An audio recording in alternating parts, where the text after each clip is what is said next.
Good afternoon, everyone. This is Chris on IMTN Worldwide Radio. This is around the ATL Side Notes. Appreciate those who will get to watch this either live or later on in the day or next week. Today, we are talking about a particular subject. Now, just to get started correctly, around the ATL Side Notes is the segue to our regular 2-hour show. I decided to start putting those together in case we didn't get a chance to do regular shows, as the case right now. Although we just had two great shows earlier in the week with Bob Rathman and Steve Holman.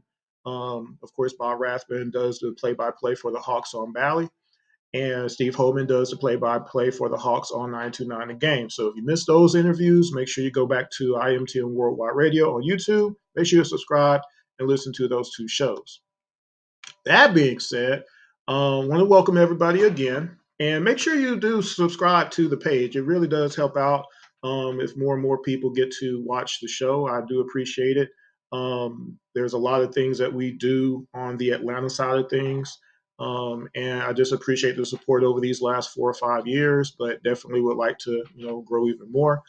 We weren't doing YouTube for a while. We were just doing strictly radio, but now that we are, I would like to bump it up. So besides IMTN Worldwide Radio on YouTube, you can also listen to the show on Spotify, iHeartRadio, Odyssey, Amazon Music, Spreaker, Apple Podcasts, Alexa, everything pretty much. And of course, you can visit the new website for imtnworldwideradio.com right now. I'm still kind of putting it together, but it just got created a couple days ago. So go check it out there. And of course, if you don't mind, if I can find it real quick, of course, don't forget that you can follow on Facebook and Instagram, as you can see right there, IMTN Worldwide Radio. And you can follow myself on Twitter, Intellect ATL, and my co-host Jordan Jackson, Jordan23 ATL as well. So, oh, by the way, this is not going to be the radio show, so I'm not throwing out the number, but you can participate in the chat room. Do that. And of course, today's show is brought to you by Price Design Club, the creator of the current logo for Around the ATL, as you can see right here on the shirt, Around the ATL. Also, the designer of the new, well, I shouldn't say the new, the first Around the ATL t-shirt. So thanks to Price Design Club for that. They actually originally did the first logo for Around the ATL, as many other projects that I've worked on in the past over the years in different industries that I participate in. So if you need something professionally done to promote your company, your services, product that you might have, make sure you go to Price Design Club on Instagram and let them know that Around the ATL sent you. Appreciate that. Now, all of that's out of the way. Let's get started. So, if you know how things are going right now, we're in the playoffs with the Atlanta Hawks. We're talking Hawks today. And we're playing game 4 later on this evening. Now, one thing, if you've never watched Around the ATL, you've never watched any of my videos, if you've never read any of my articles, you've never read any of my tweets, there are certain things that you need to know. One, I support the players and the team forever, okay? Talking 40 years of Hawks basketball, right? And I'm supportive of players, but I'm also critical of players when needed, when it's applicable, right? And I support players as long as I can until it's obvious that either a change needs to be thought about being made or a change actually needs to be made, okay? Or something needs to be adjusted, okay? So, for instance, Bays. If you listen to any of my shows, watch any of my videos and things like that, you know I've been a big fan of Bays. I said that Bays should retire as a Hawk, help us win a championship. You know I've said that. Okay, I've included it in articles before, right? Up until his last actual season as a Hawk, though, because that particular season, again, and this is now let me backtrack a little bit. This is me supporting Bays, despite knowing that he was an inconsistent player even back then. There'd be times where he's kind of non-existent for one reason or another. But his energy gave you enough on one side of the ball, at least on the defensive side, to where he could hold his own to an extent. He could do a little, he could do a little this, a little that, right? And then if he gets hot, Bays, again, the Bays gaze was something for a while, wasn't it? But that last season, though, we really needed him. If we had gotten anything out of him that particular season, that season would have been a little bit different. That last season. But at the end of the day, it didn't happen. And then, of course, Bays moved on. I say the same thing about Kevin. And again, if you've watched any of my shows, you've listened to any other shows, you've read any of my posts, you've read any of my articles, Kevin was my guy. I watched him in college. I saw him in college. He was Red Mamba. I wasn't never going to call him Red Velvet. Never was going to happen. Okay. And he got that contract extension. I was like, okay, great. But we need more than 12 points a game, though. It didn't happen. That 21 season, he averaged 12 or less. And how do you know that? Because I actually did a whole show. If you go in and go back to IMTN Worldwide Radio on YouTube, you see I did an actual show. The show was called, let's see if I can pull it real quick. Let's see if I can find it. Why now? Why not last season? And this is on around the ATL side notes. If you go to either the live page and scroll, or go to the playlist page on the IMTN Worldwide Radio YouTube channel, and just scroll down a little bit, and you'll see why now, why not last season, and you see a picture of Kevin. Because I broke down 34 games he played in the 2021 season. I broke down the first 20 games of the season, and then 14 games the Hawks lost by 12 points or less, to show what he actually did, as opposed to what a lot of people think he did, dreamed that he did. I did that because I needed people to see there has to be the value all the time. And again, this wasn't a matter of him being hurt. Wasn't a matter of him not getting shots. Well, I broke it down by shots and everything too, because I wanted to be detailed about what I was talking about, because that's what I do if people notice. Okay. Also on the IMTN Worldwide Radio page on YouTube, also go back and watch the video that I said, do you want to win or almost win? And also go look at the one that I have titled, that is, let's see if I can find it. It was actually a retelling of an article that I wrote. I did the visual for it.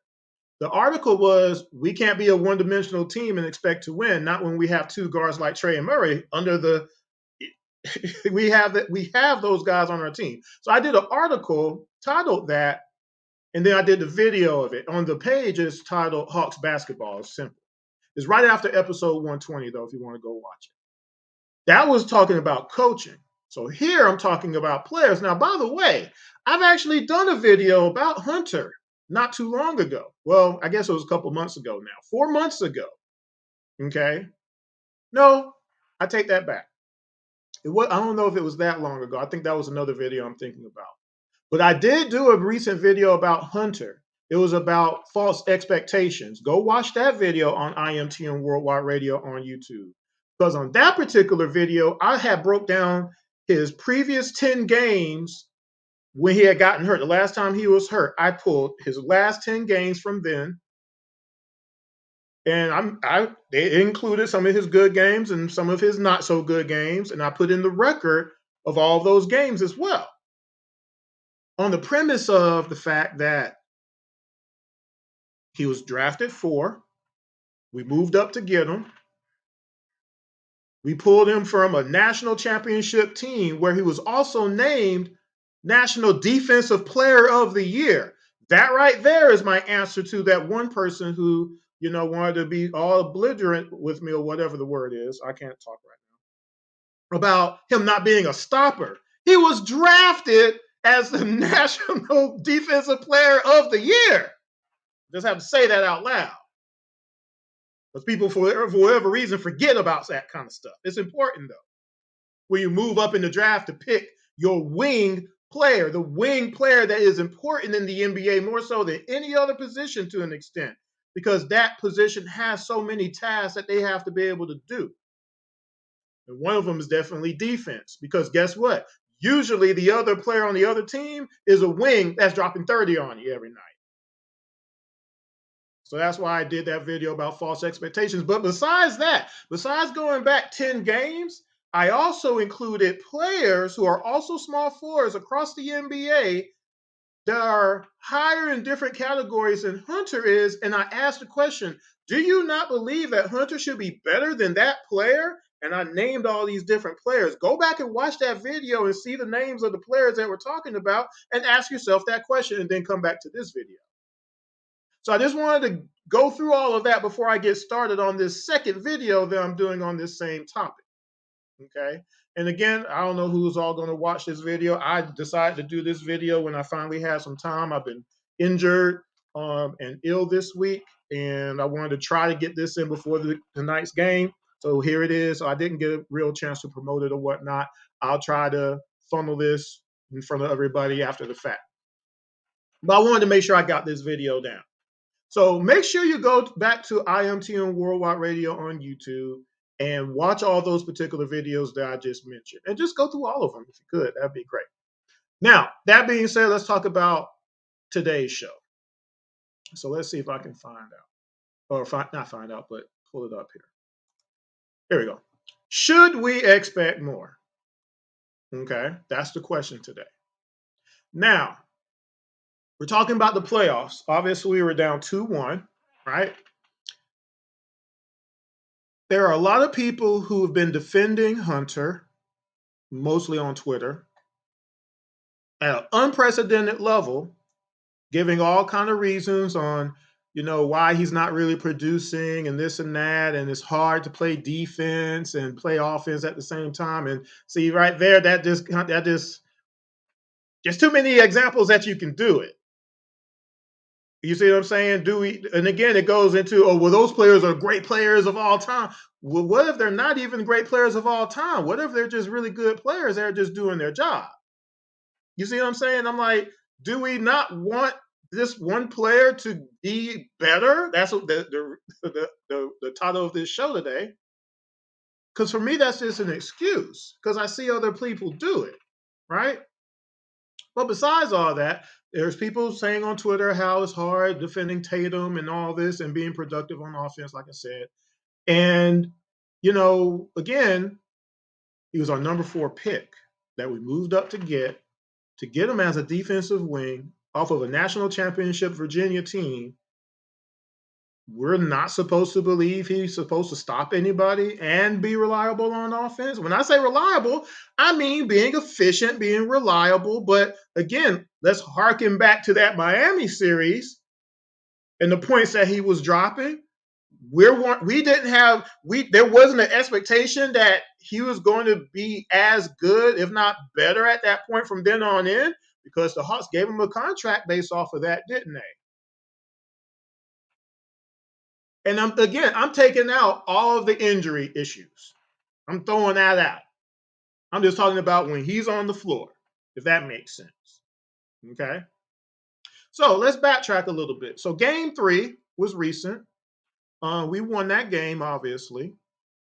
Let me make sure ain't nobody in the chat room. I didn't think about that. And again, this is not a radio show, so there was no callers for this show that's going to be available. But hopefully a few people watch later on or tomorrow.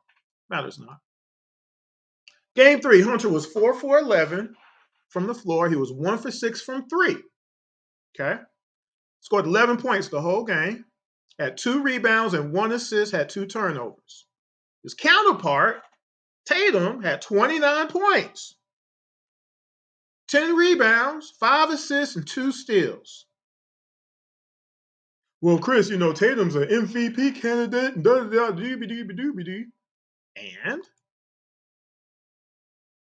what's your point? He's not supposed to match up. He's not supposed to counteract that.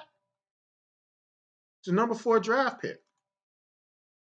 Okay, just saying.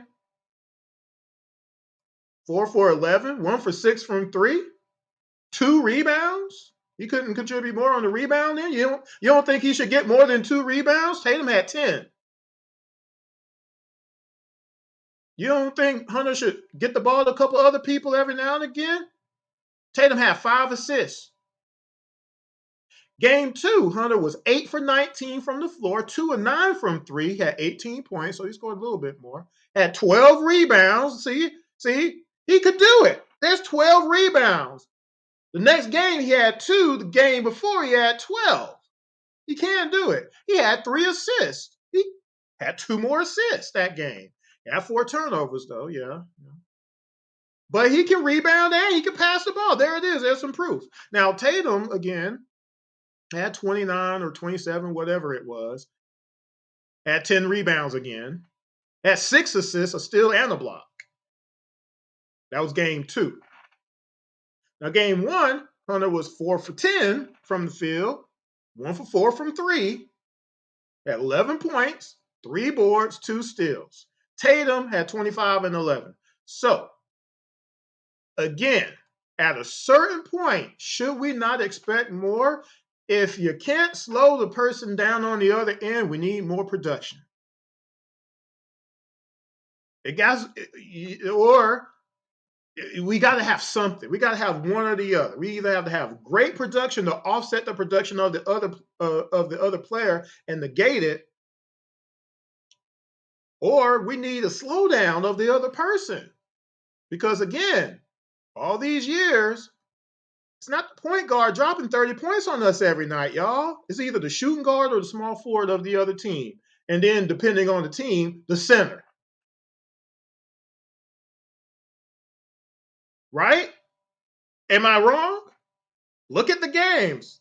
I pull games. I can tell y'all scores. That's another show, though. So, that being said, those are the 3 games that have been played thus far. Again, game 3, Hunter was 4 for 11, 1 for 6 from 3, 11 points, 2 rebounds, an assist, 2 turnovers. Tatum had 29, 10 boards, 5 assists, 2 steals. Game 2, Hunter was 8 for 19 from the floor, 2 of 9 from 3, 18 points. He had 12 rebounds. That was a good game, solid on the boards for sure. Had 3 assists. He had 4 turnovers, though. Tatum, on the other hand, had 29 and 10, another 10 rebound game, had 6 assists, was still in the block. Again, if you're not going to slow down the other person, you got to be solid on the offensive end to negate the other person. Those 19 shots is not really efficient. We know this. It was 2 for 9 from 3. It's even worse. And again, game 1, he was 4 for 10 from the field, 1 for 4 from 3, had 11 points, 3 boards, 2 steals. Tatum had 25 and 11. Okay. Those are those 3 games right there. So now, let's watch some video. Now, these videos are not going to be in any particular order. At least I don't believe so. I did this show kind of last minute, but I put it together accordingly. So let me scroll down. So this is what I'm going to be showing, because this is this basketball we're talking about now. Okay, just playing the game. And one of the things I've talked about, and some of the things that people are out there trying to defend is, well, when Boston cheats and holds people for the screen and everything, it's kind of hard to get around. It's kind of hard, but it ain't impossible to get around it. And see, another thing is you can avoid the screen. When you know that screen is coming on a particular player, don't let them do it. Hedge. Move to where they can't actually set the screen. Communicate with your guy. It's a matter of either saying, hey, I got you, or switch, move, do whatever. Go around. See, when again, now this is something that y'all don't get to see. On Sundays, when I get a chance to play basketball, I do a video after to talk about the fundamentals of basketball and kind of what happened that particular night.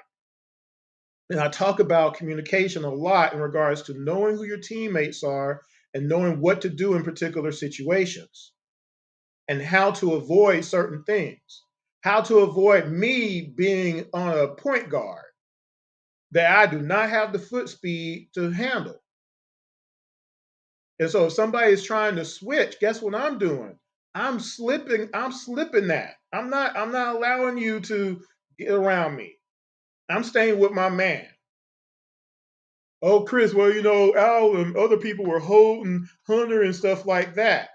We can say that, but if you don't want to be stopped, you're not stopped. Whether it be fighting through that screen and making the ref call something, or pushing your man into the other player and making them call that instead of letting them hit or shoot a wide open shot. So let's look at some examples. So I don't even know. Let's see, which one is this? This is Tatum and Smart on the screen right here. The Hawks are 36-10 in points in the paint. Who would have thought 36-10? Now it's all right. So that was basically like a rub route in football, right? So if you look at that, could anything have been done on that? Let's watch it again. The Hawks are 36-10 in points in the paint. Who would have thought? So yeah, something could have been done because Hunter, as soon as he did turn his head, he saw what was about to happen.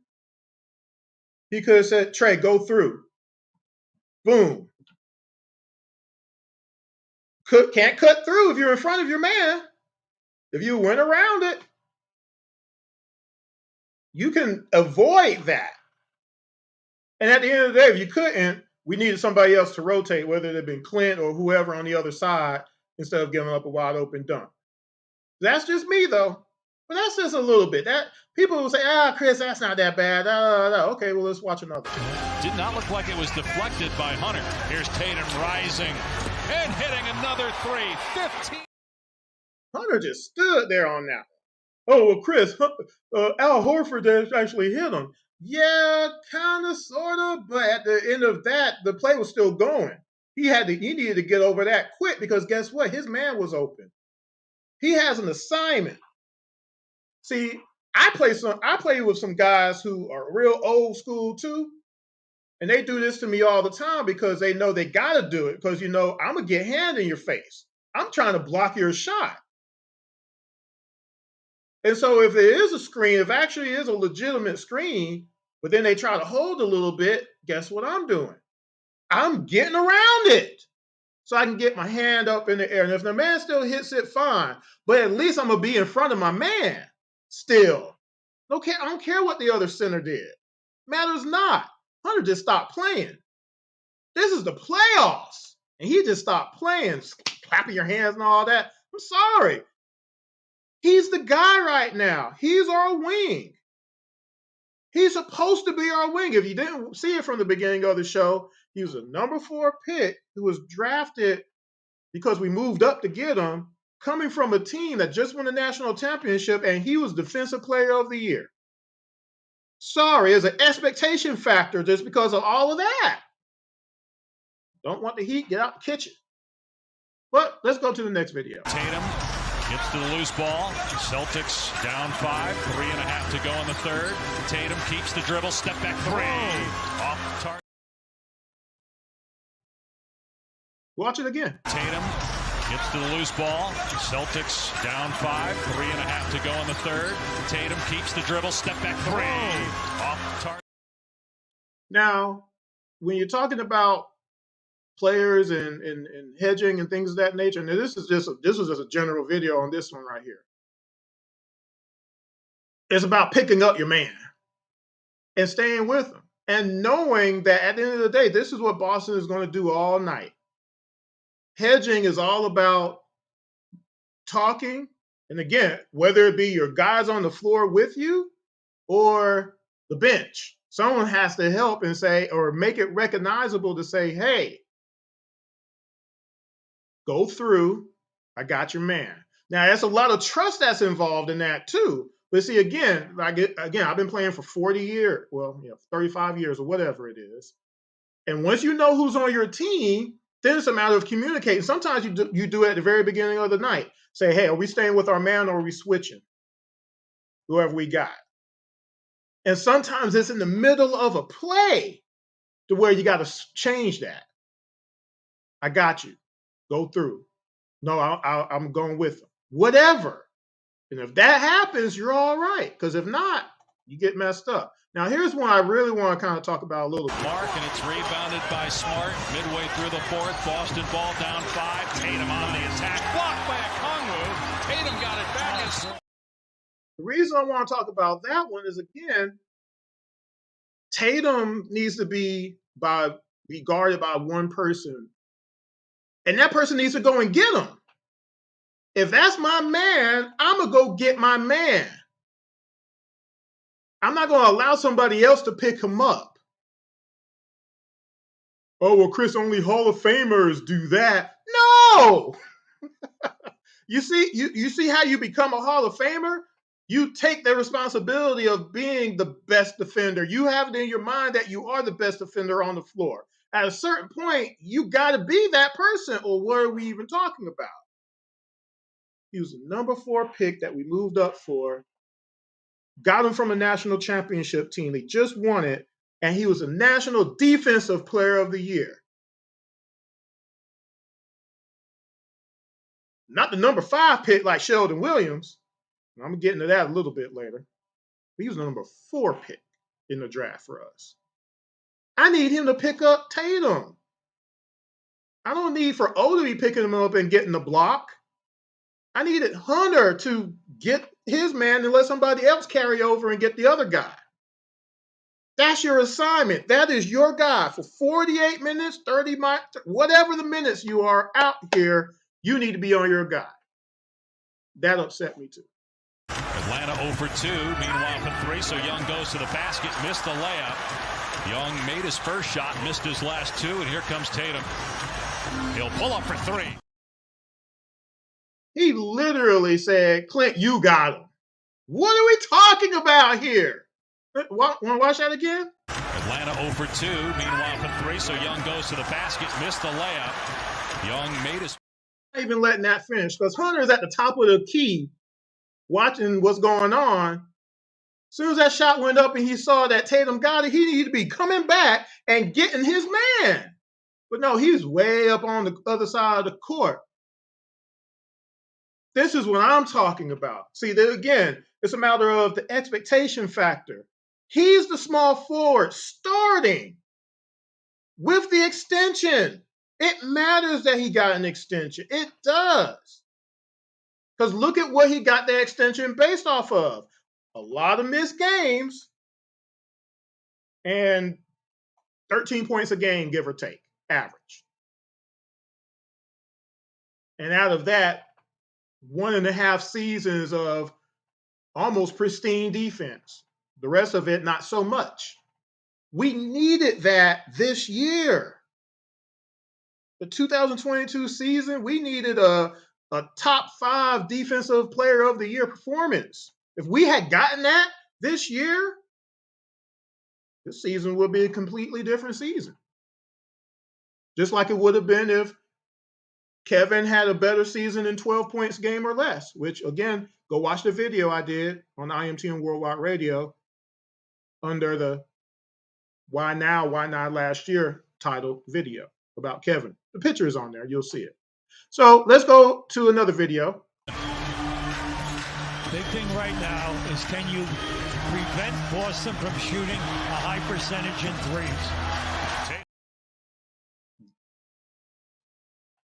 Let's watch it again. Uh-oh, I missed. Hold up. Big thing right now is, can you prevent Boston? Yeah, so he's not even paying attention where his man is.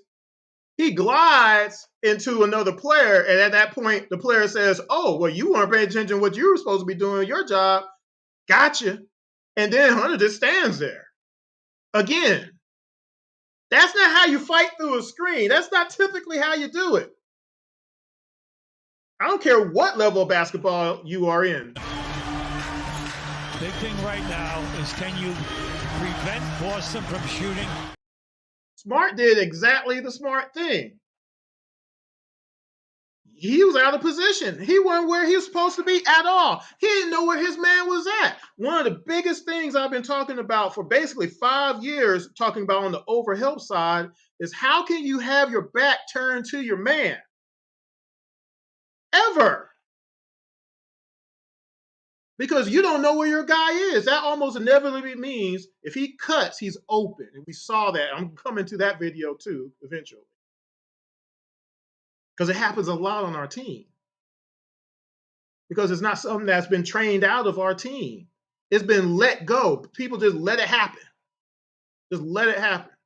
Let me see. I done lost my place here, but I got a comment here. Hunter has a higher draft pick and should expect more. As Rico mentioning that.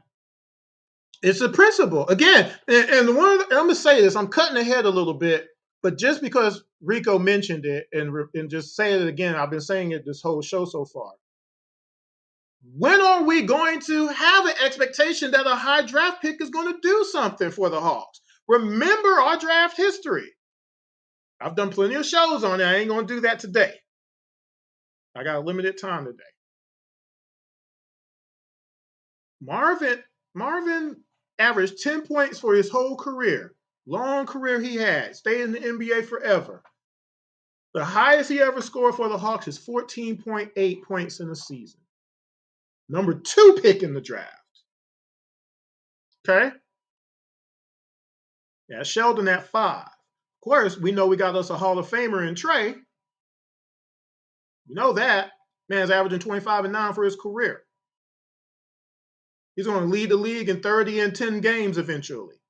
He's going to end his career, if he doesn't have too many injuries, he's going to be he could be possibly top 5 in points and assists total, NBA history. Trey.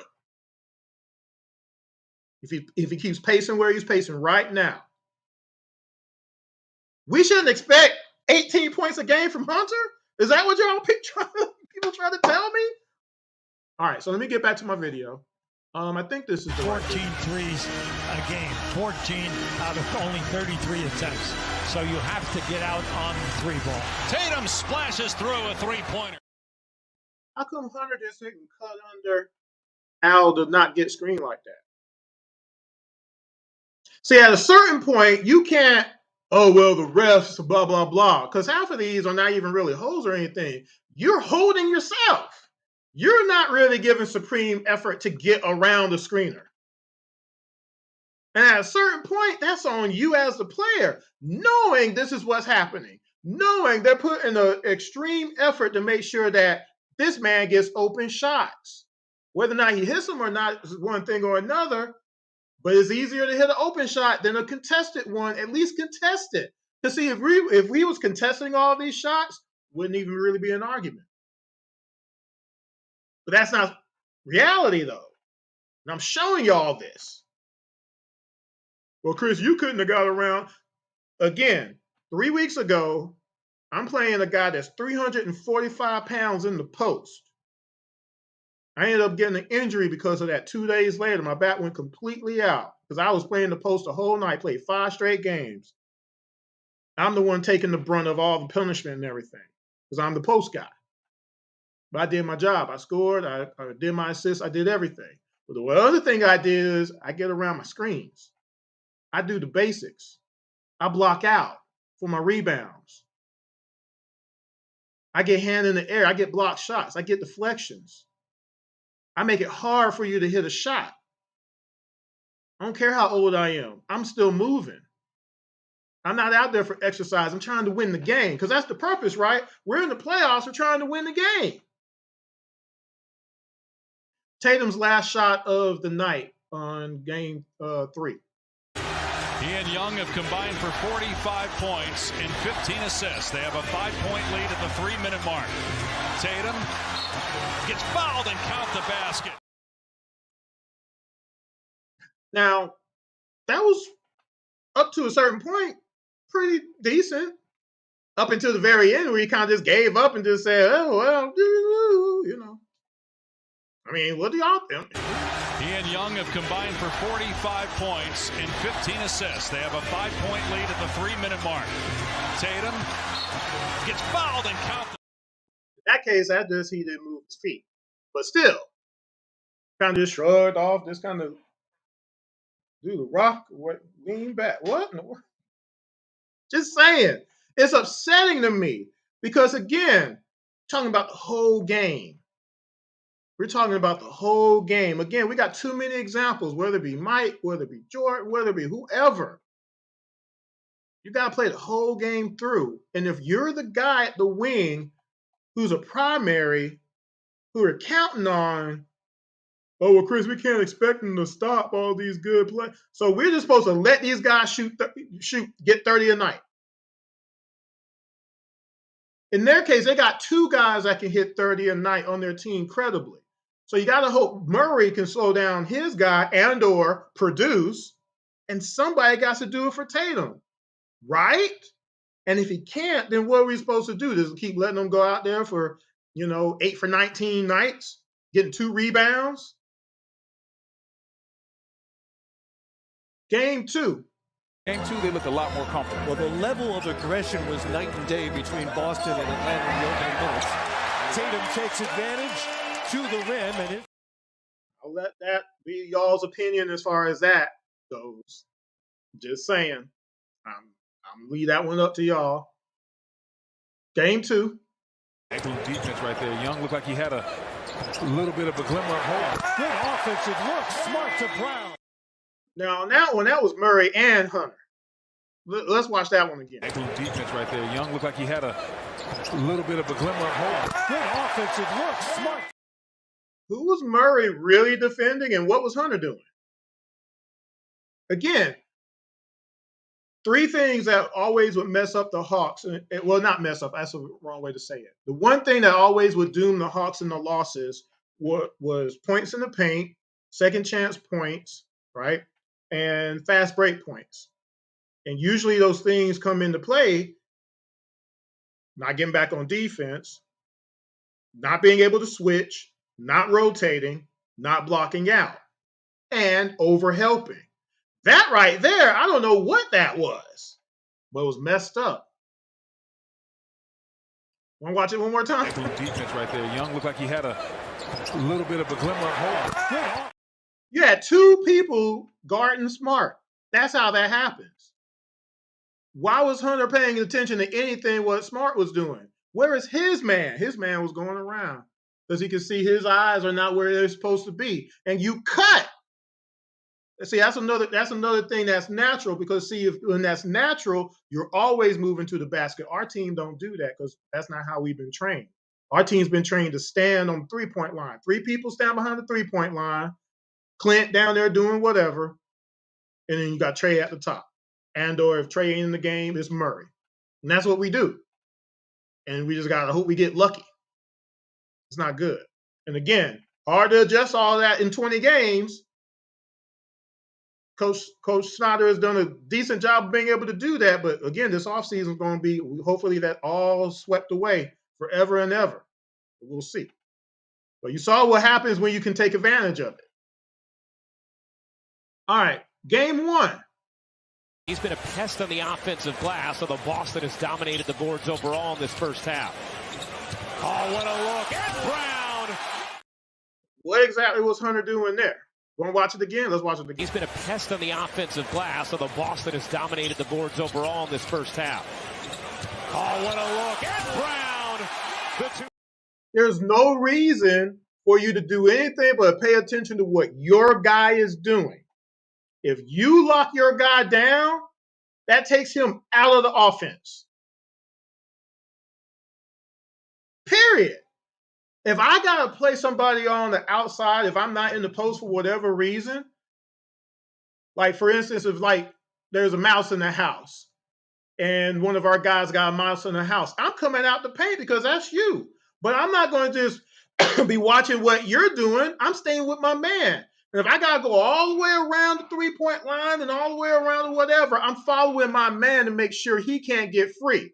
He's not in this play no more. That's the job of playing defense. I don't know what Hunter was doing there, and he does it a lot, folks. As the wing, he does that a lot. Want to watch it one more time? He's been a pest on the offensive glass, although Boston has dominated the boards overall in this first half. Oh, what a look. And Brown, the two-hand flush. By the way, that's the other thing that happens usually when that happens is that nobody rotates. Points in the paint. I've done this a lot of shows now, a lot of radio shows. Never heard it. Just reminded. This has been brought up countless amount of times. Articles, tweets, around the ATL, so on and so forth. Last video, I believe. Yeah, last video. Taking over just before the start of the season after Ime Udoka was suspended for violating team policy. Brown hops right around Hunter and lays it in. It's hopped around just like a bunny rabbit.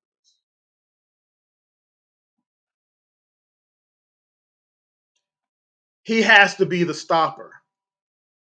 He has to be that guy because if not him, then who on the wing side of things? And people are like, well, AJ can't play defense real good. Like, how do we know that really?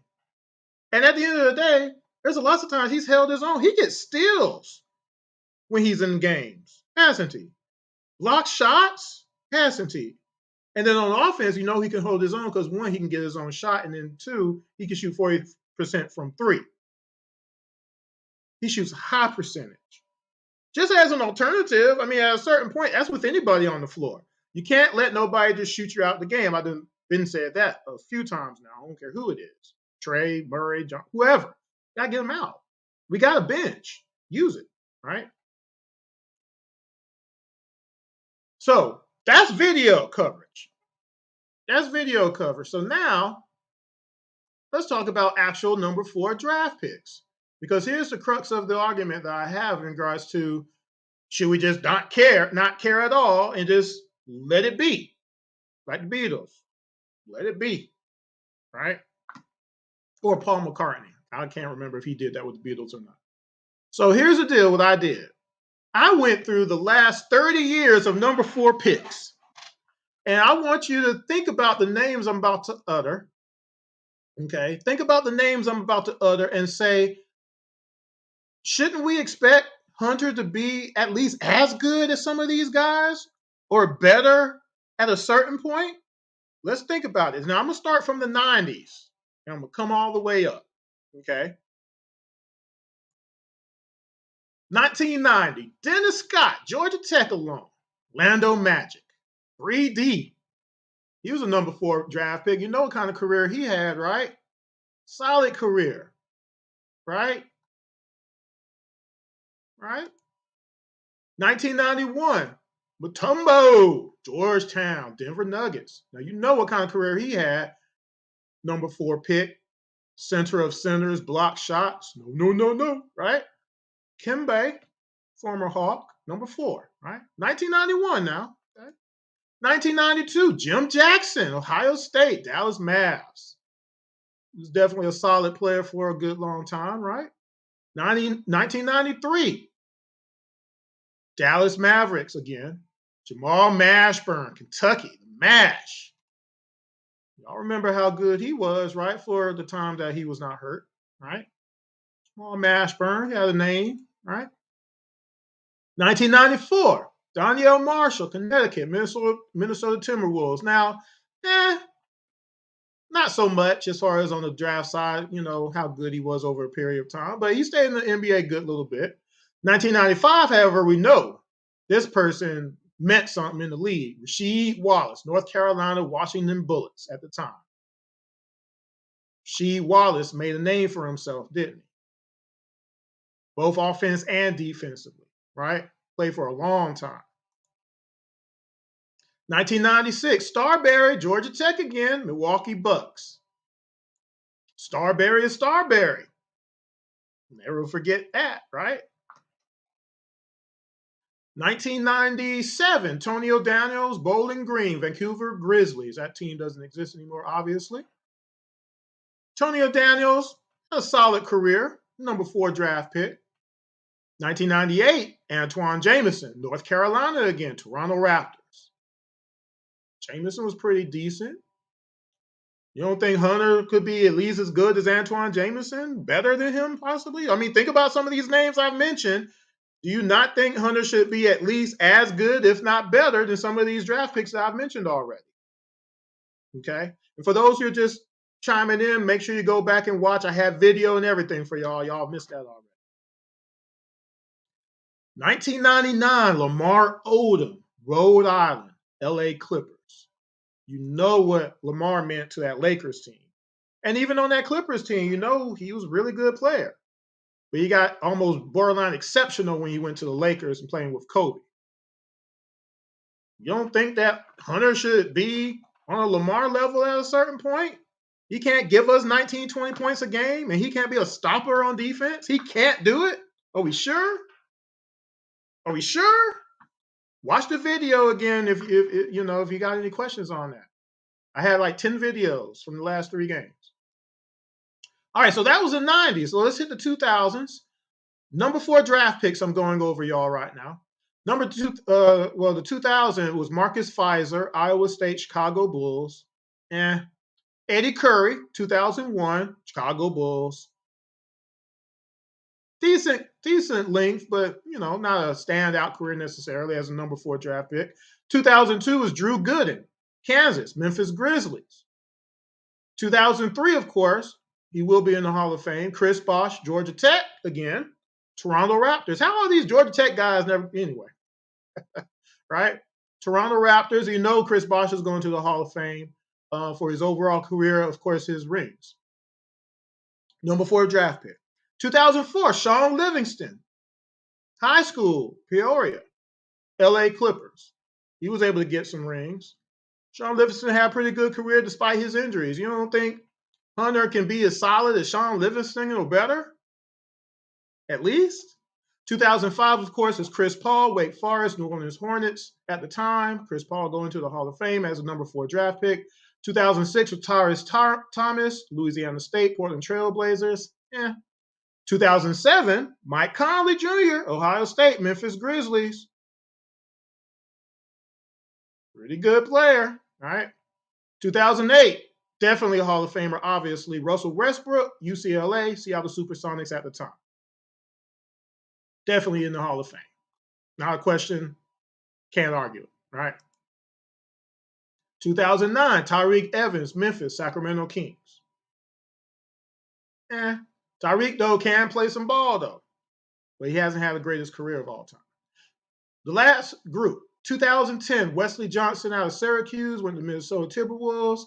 2011, Tristan Thompson, Texas, Cleveland Cavaliers. He was the primary reason he won. He was able to help them win some championships. Again, we couldn't stop Tristan Thomas as a Hawks team. So there's that. 2012, Dion Waiters, Syracuse, Cleveland Cavs again.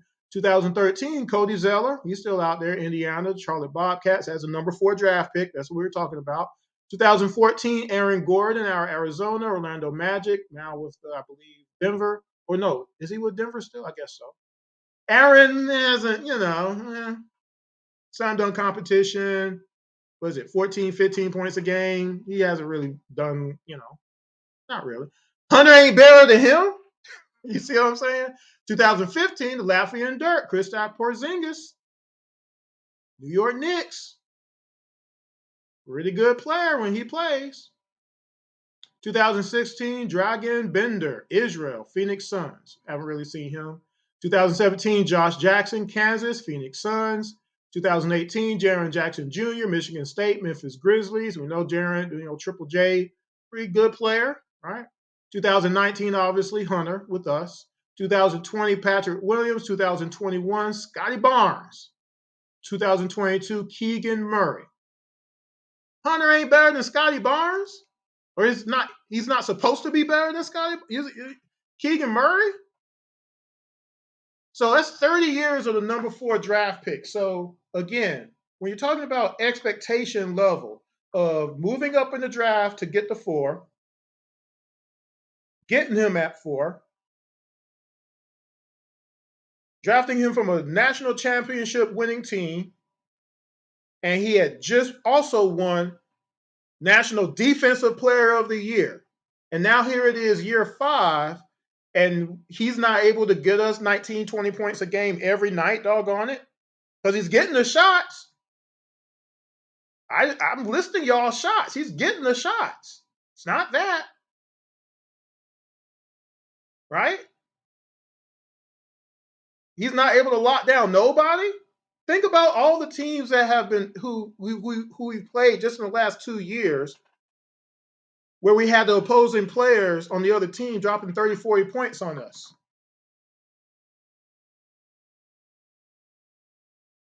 You see what I'm saying? It ain't the point guard doing it. Did you remember the Cleveland Cavalier game we played near the end of the season? They had to take him off of Spider. They had to take him off of Donovan Mitchell. That ain't cool. You got to be the lockdown guy. Somebody has to be that guy.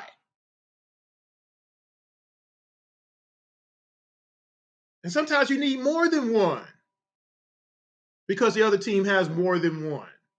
You got to stop one of them. If you're not going to stop Brown, you got to stop Tatum. If you're not going to stop Tatum, you got to stop Brown. Pick one, though, doggone it, right? I showed y'all a lot of video today. Y'all can keep making excuses. All I'm looking at is I need Hunter to be the guy he was drafted to be at a certain point. Otherwise, what are we even talking about? Because that's why you draft that high. Because you think he's going to be upper echelon better than all the other people that are below him in that draft. Especially when you're drafting for a specific need. It's monumental that that player gets to that point in a hurry. It can't be no 7-year plan. It can't be. Not in our case. We've had too many failed drafts in the past. If you go back to around the ATL previous episodes, you'll see how many times I've talked about our draft in detail. I'm not doing that today. But watch today's show. Look at the videos that I showed in the last 3 games where it comes down to, unfortunately, just effort. Chris, they were holding and grabbing and holding, like Tony Baker be doing on his videos, his voiceovers. Grab them and hold them. Tony Baker on Instagram. Grab them and hold them. You allow yourself to be grabbed. You're allowing yourself to be stuck. You're being stuck here. Let me go back to a video or two real quick. Let's see. Here we go. 14 threes a game. 14 out of only 33 attempts. So you have to get out on 3. And did not look like it was deflected by Hunter. Here's Tatum rising and hitting. It was borderline hiding behind the shoulder of Horford on that one. Jumping up and down. You need to be jumping up towards your man. This is basketball. This is the playoffs. I already said it, letting them play. Once you realize that, or if you don't have no self-awareness, your coach got to remind you, hey, I need you to fight through that screen, or I need you to commit a foul. Push your guy into the guy. Do something desperate. Make the ref do something. Make him recognize it. Maybe he ain't noticing. Refs have a hard job as it is. Whether or not they're getting paid off or not, you know how I do. Anyway. But you got to do something, because you can't just let that keep happening. Go back through the whole show that I just did and all the videos and how I broke it down. Because for me, it's just basketball. Don't allow the screen to happen in the first place. Once you recognize that one, again, that one back door, you saw, or the rub off. Once you saw it was Trey and Smart, you let Trey know, hey, go through that. I'm switching now. Force the other team to react to what you're doing on defense. rather than just giving in. Oh, I guess I'm about to get screened. I can't get around. That ain't how you do it. I'm sorry. I'm sorry, y'all. I'm sorry. This is basketball 101. And that one time he just backed into Marcus Smart because he ain't paying attention to where his man is. Let me see if I can find that one again real quick. Oh shoot, I can't find it. Big thing right now is, can you prevent Boston from shooting a high percentage in threes? He's throwing up his arms like it ain't his fault that he wasn't doing his job. You see how lackadaisical that was? And that has been the entire season.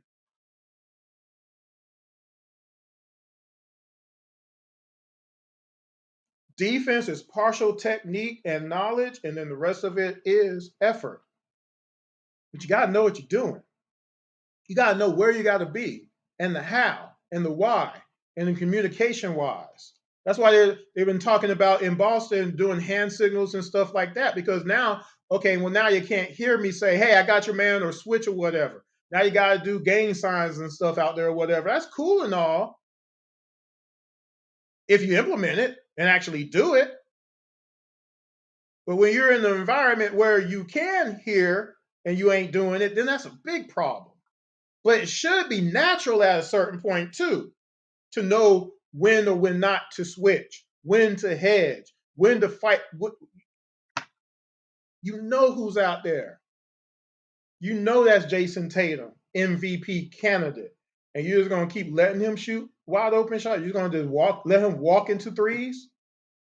That can't be a cool thing. I didn't have time to go through game 2 and game 1. But there's times he's just walking in the threes, y'all. Or Brown is. Go back through the show. Go watch the video breakdown. Go listen to me break down these draft picks in the past. Go back to some of the other shows on around the ATL side notes.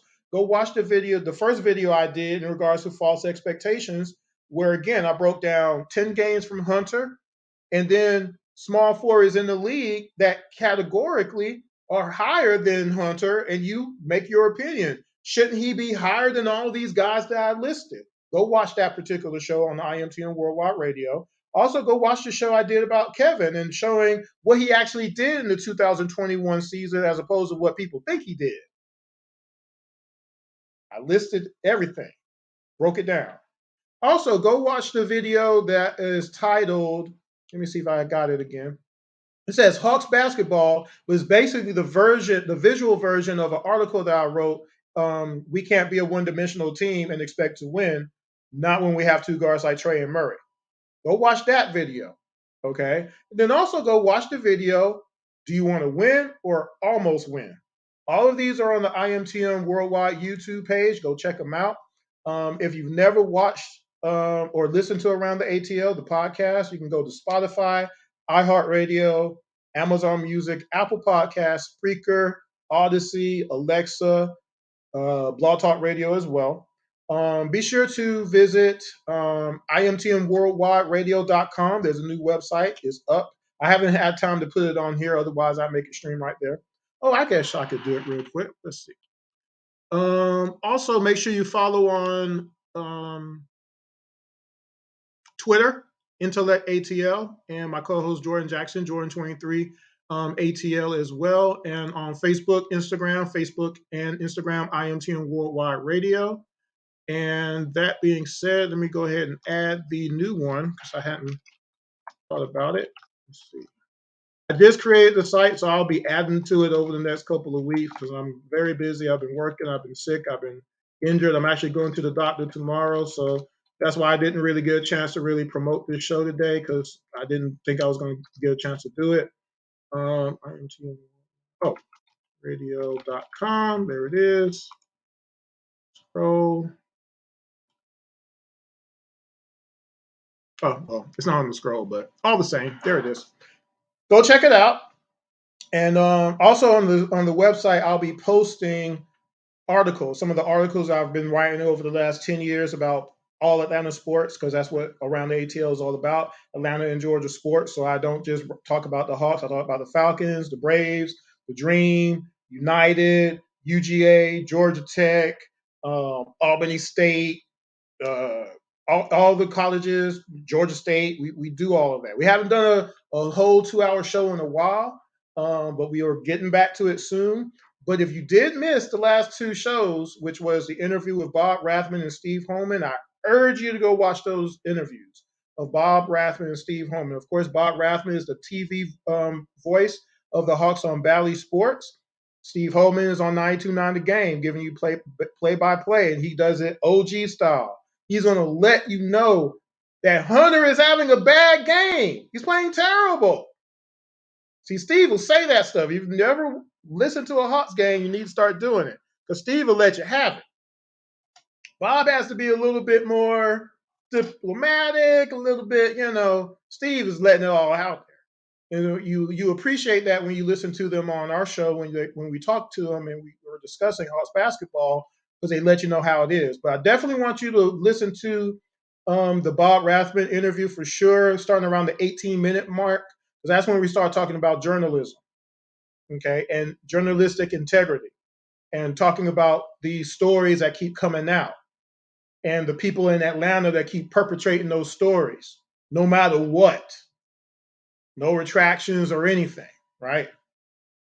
I want you to listen to what Bob Rathman has to say through that particular part of the video. I definitely urge you to go watch that. Again, that's on IMTN Worldwide Radio on YouTube. Let me take this off real quick just so y'all can see that. Make sure y'all subscribe. I'll leave that up as I get ready to get out of here. Where is it? There it is. Right there at the bottom. Subscribe to that page. Hopefully y'all enjoy the new outro. I created it about a week ago on the fly type of a deal, just because it was time to, change it up. But I'm gonna get out of here for now. It's 5 o'clock. I got stuff to do. Hopefully y'all enjoyed IMTM Worldwide Radio, and this was around the ATL side notes, talking about a topic that's been hot on the presses lately. But go back, watch the video, watch the breakdowns, listen to the list, go back through some of the other shows that I mentioned earlier. Please review these because, again, I do a lot of documentation, a lot of breakdowns. I don't like talking in riddles. I don't like making up stuff. I don't like just doing that because there's fact and fiction. There's how you would like it to be and how it actually is. I talk about it how it actually is. And at a certain point, we need Hunter to be the Miami playoff series Hunter from a year ago, right now. But we've needed him for this entire season.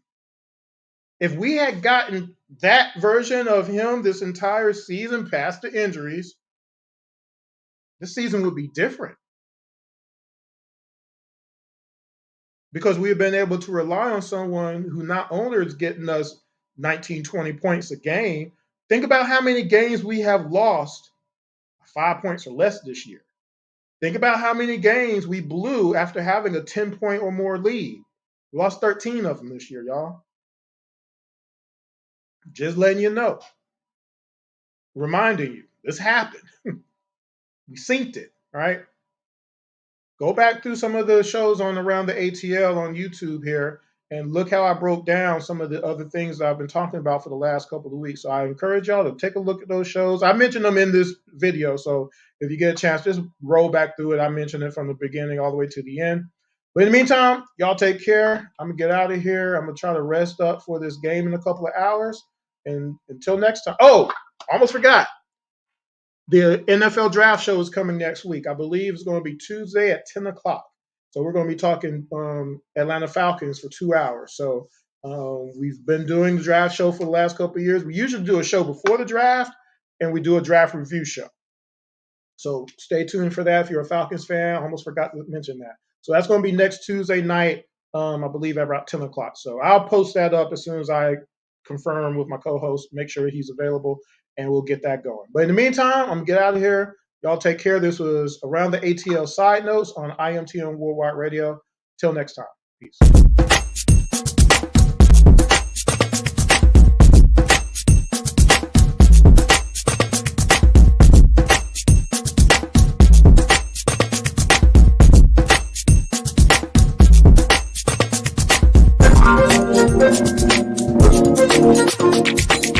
be right back.